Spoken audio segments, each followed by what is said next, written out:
আসসালামু আলাইকুম। আজকে চতুর্থ দিনেও কি পরিমাণ হাজিরা আসছে কঙ্কর নিক্ষেপ করতে। তো এই একটা সুন্নাতকেও অনেকে অবহেলা করে চলে গেছে, আজকে কঙ্কর নিক্ষেপ না করে। দেখেন কত মানুষ, প্রত্যেকটা তাবুতেও 3-4 জন করে দিলেও এই পরিমাণ মানুষ হয়েছে আজকে।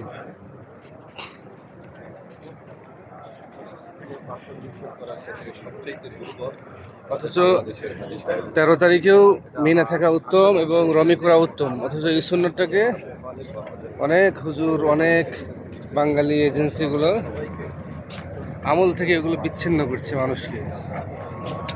সব মোয়াল্লিম, বাঙালি মোয়াল্লিমগুলো চলে গেছে, হাজি টাজি সব নিয়ে আজকের দিনে কোনো আমল নেই। যদিও সুযোগ আছে ইসলামে, ফামান তাআজ্জালা ফি ইয়াওমাইনি ফালা ইসমা আলাইহি ফামান তাআখারা ফালা ইসমা, কিন্তু রাসূলের হজের মধ্যে যদি রাসূলের সুন্নাহর অনুসরণ না করে, রাসূল যেভাবে করেছেন, যেভাবে থেকেছেন, সেভাবে তো করা উচিত। এই পাশে আসো, ডান পাশে। অথচ হজ গুরুত্বপূর্ণ আমল, কষ্টের আমল।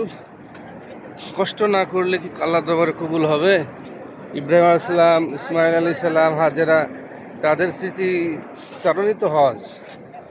বিশেষ করে আমাদের নবী সাল্লাল্লাহু আলাইহি ওয়াসাল্লাম তো শিক্ষাই দিয়েছে। তারপরেও আমরা 13 তারিখে রমি না করে অনেকেই চলে যায়। আমরা আমাদের তাবুতে 3 বাঙালি আমরা ইনশাল্লাহ আমরা নিয়ত করেছিলাম, আমরা কেউ থাকুক বা না থাকুক, আমরা এই সুন্নাহ পুনর্জীবিত করবই ইনশাল্লাহ। সেই ধারাবাহিকতায় আজকে চতুর্থ দিনেও আসছি আমরা।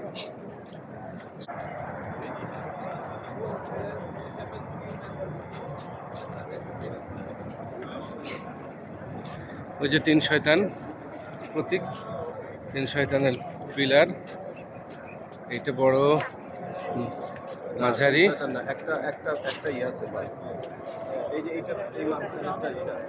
না ওই যে ওই পরেরটা, ছোটটা না, বড় বড় তিনটে পিলার। মাশাআল্লাহ কত ভিড়।